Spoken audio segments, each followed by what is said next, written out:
Before we get into this video, please excuse any echo that there might be. I'm still trying to set myself up here in Dubai. There's a lot still to do. It might look nice on camera, but behind it's an absolute mess. So there's a lot of things to do. And unfortunately, because the walls are bare and the ceilings are bare, there is just so much echo for me to deal with. So I'm hoping the echo isn't too bad. Anyway, in this video, I wanted to cover my travel essentials, my travel kit, sort of EDC, you could say. I did do another EDC video a few months ago, but that was primarily for things that I was carrying on me and in my sling bag. This is more stuff that I'm actually traveling internationally with. So first up is the Grams 28151 Stealth Backpack. Thanks to them for also sponsoring this video. This backpack is made from full grain Italian leather and it feels absolutely incredible. It just feels very high quality. The main compartment is customizable with the divider set that's included. So you can move the dividers around, you can add them, remove them, whatever really works for you. It's perfect for anyone who carries a camera like me. So I can put my camera in there, make sure it's divided, just nicely organized. There's a separate dedicated padded laptop compartment for extra protection, which is nice because then you can keep it away from your other things in your bag that might be flying around. There's also an additional slot in the laptop compartment that you can basically use just to organize things. I have my iPad mini in there. There's a quick access front pocket featuring a sort of buckle design. This buckle is absolutely incredible. It's so heavy duty. There's a luggage pass-through on the back so you can attach it to a cabin suitcase. And there's also a sort of secret pocket which is hidden away, which is perfect for something like a passport. The back panel has also been designed for better weight distribution and ergonomics, just making it a lot more comfortable. I also want to say that the quality and build of this backpack, it's just absolutely incredible. Like, it is ridiculously high quality. It feels like a super premium designer bag. Like, it's absolutely insane.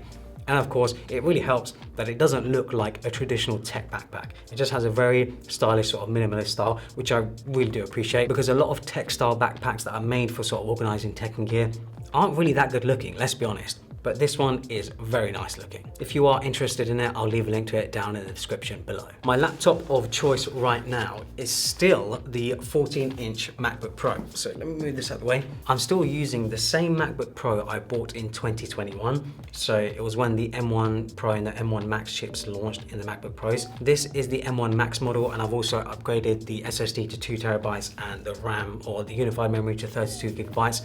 And yeah, nearly 3 years now I've had this laptop and it's been an absolute beast, an absolute workhorse.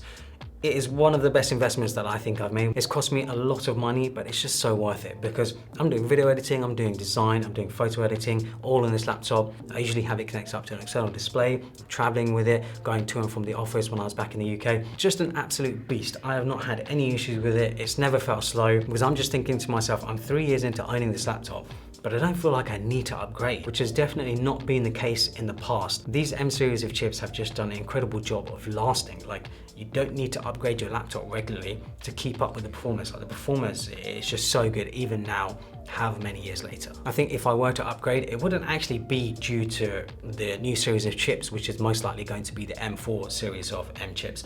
It would actually be for storage. Even though this has 2 terabytes of storage, I'm filling up that storage quite quickly, mainly because obviously I'm working on videos, right? And video projects can be huge. So I'm thinking to myself, I'd probably upgrade to 4 terabytes of SSD storage, and it would be nice to upgrade to the space black color. This is the space gray color, but it would be really nice to have the all black colorway. I also still am using the iPad mini. So the iPad mini for me is just my favorite iPad. Like, it is just an incredible little device.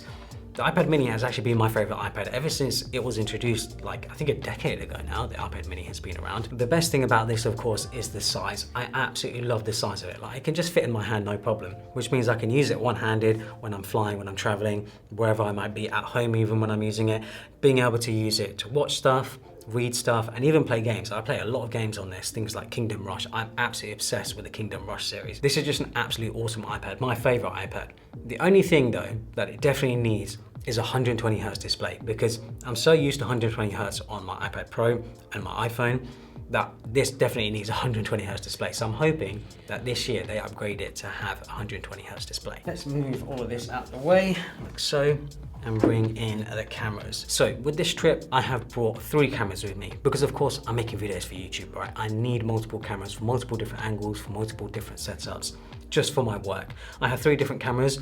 My Sony a7C Mark II, which I did cover in my previous EDC video. This is mainly my photography camera, and of course it's excellent for video, so I know that if I do need a 3rd camera for video, I can use this. And then I have my Sony ZV-E1, which I primarily use for video. So all of the B-roll that you see on the channel is pretty much shot with this. Like sometimes it's shot with the A7 IV, sometimes it's shot with the FX3, but I'd say 95% of B-roll that you see on this channel is shot with this. And then of course I have my FX3, which I'm using to record this very video, and that is mainly used for A-roll setups like this. When it comes to a tech organizer, I'm using the TomTok organizer. This thing is awesome. Like it's so affordable as well. I think it's only like $35, something like that.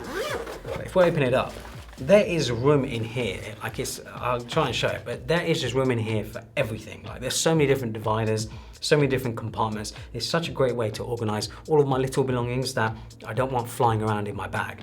So of course we have a bunch of cables in here for charging various different things. I have these Nomad cables, which are awesome, braided, made from Kevlar and just super high quality. I also have this Native Union cable, and this Native Union cable is very useful because it's USB-C on one end, and then on the other end, you have Lightning and USB-C. So I can use this to charge my AirPods, I can use it to charge my iPhone, my iPad. I can use it to basically just charge nearly anything. It doesn't do 100 watts though, so when I'm charging my MacBook, I do usually use the Nomad cable to charge my MacBook. I also still use the MagSafe Duo.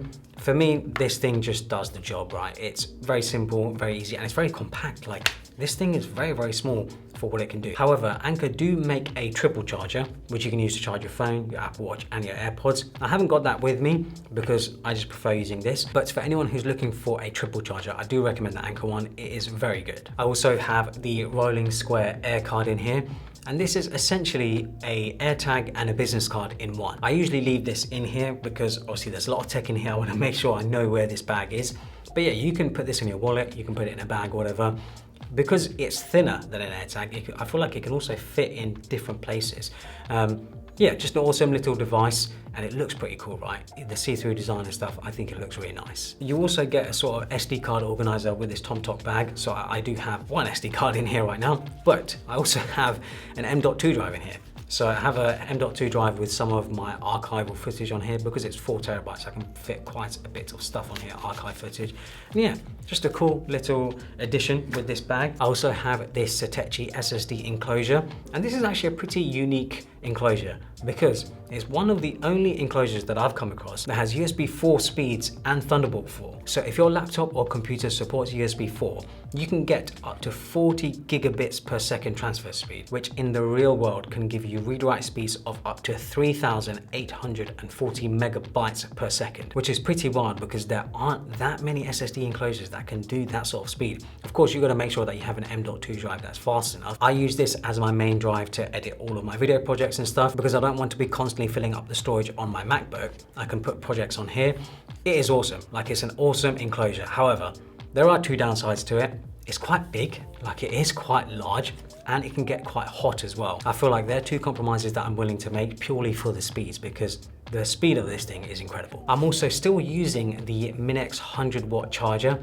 This thing I think I've had for like 3 or 4 years now.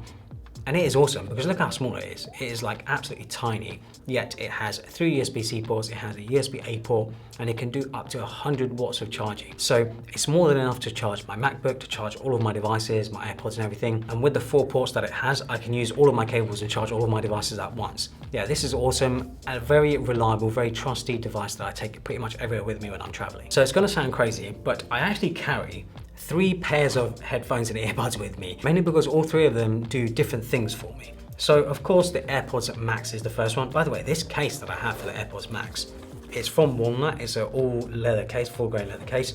Absolutely incredible. Like one of the best cases I've ever seen for AirPods Max. However, it's not cheap. It's a very expensive case, but like it's just awesome. Like it's a super, super nice case, super high quality case. And it has the feature where it turns them off because it has the magnets all built in. So when you put it in here, it does actually turn the AirPods off. You also have a strap for cables and it has really nice padding as well.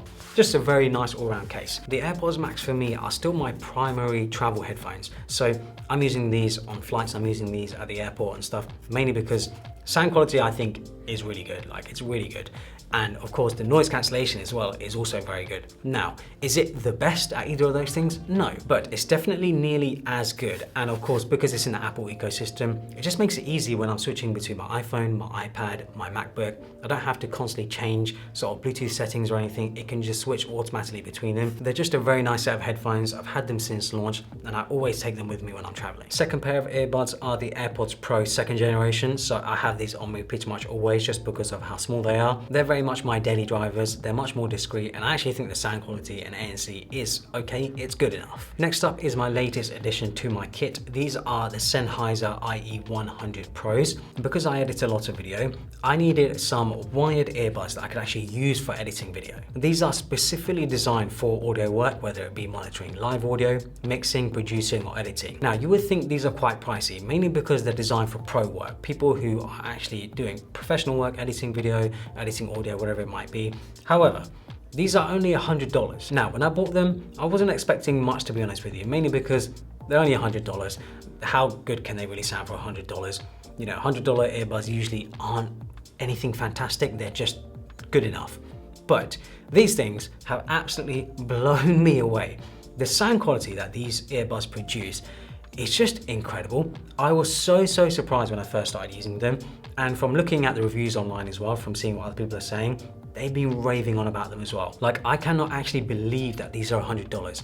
I would fully expect a professional set of earbuds like this to cost maybe $300, $400, maybe even $500, mainly because they are for monitoring, for editing video, editing audio, things like that. So they have a good sort of sound profile. But I found that the range between the highs, the mids, the lows in these things is just so good. Like, they're even great just for everyday listening. So if you're sitting at a computer or connecting them to your phone or something, and you just want to listen to some music, watch videos, whatever, and you don't really care for wireless connectivity, these are just so good. Like, for $100, these are so worth it. I actually think they should be going for a lot more than that. Such a good pair of earbuds. And then finally, we have the Level 8 carry-on suitcase. So I would absolutely love a Rimowa at one point. I just love the style of Rimowa suitcases. I think they look fantastic. But for now, I have this. It's a very affordable cabin suitcase that I just came across from Amazon. Put a huge battery bank in there so I don't have to have the weight of the battery bank in my bag. And I can, of course, use it to charge my devices on the go. It has 2 inner compartments to organize your stuff. And the divider also has zips to further organize things. For the price, it's really good. My favorite feature by far though is the front pocket, where you can store a laptop, an iPad, and a bunch of other stuff. One unique feature that I've yet to see on any other carry-on suitcase is that you can lock the front compartment on this suitcase. I don't know why, but there are so many other suitcases out there that have front compartments, but you can't lock them, so you can't really secure them. This one has a front lockable compartment, which I think is fantastic. Like, it's such a useful feature to have. This carry-on suitcase is awesome, and I think for the price, it's actually a very good value for money. So that's it for this video. I will, of course, leave links to everything down in the description below. If you guys have any suggestions for any tech and gear that I should maybe have for traveling or whatever, please leave them in the comments below. So hopefully you guys enjoyed it. Follow me on Instagram and Twitter and subscribe for more.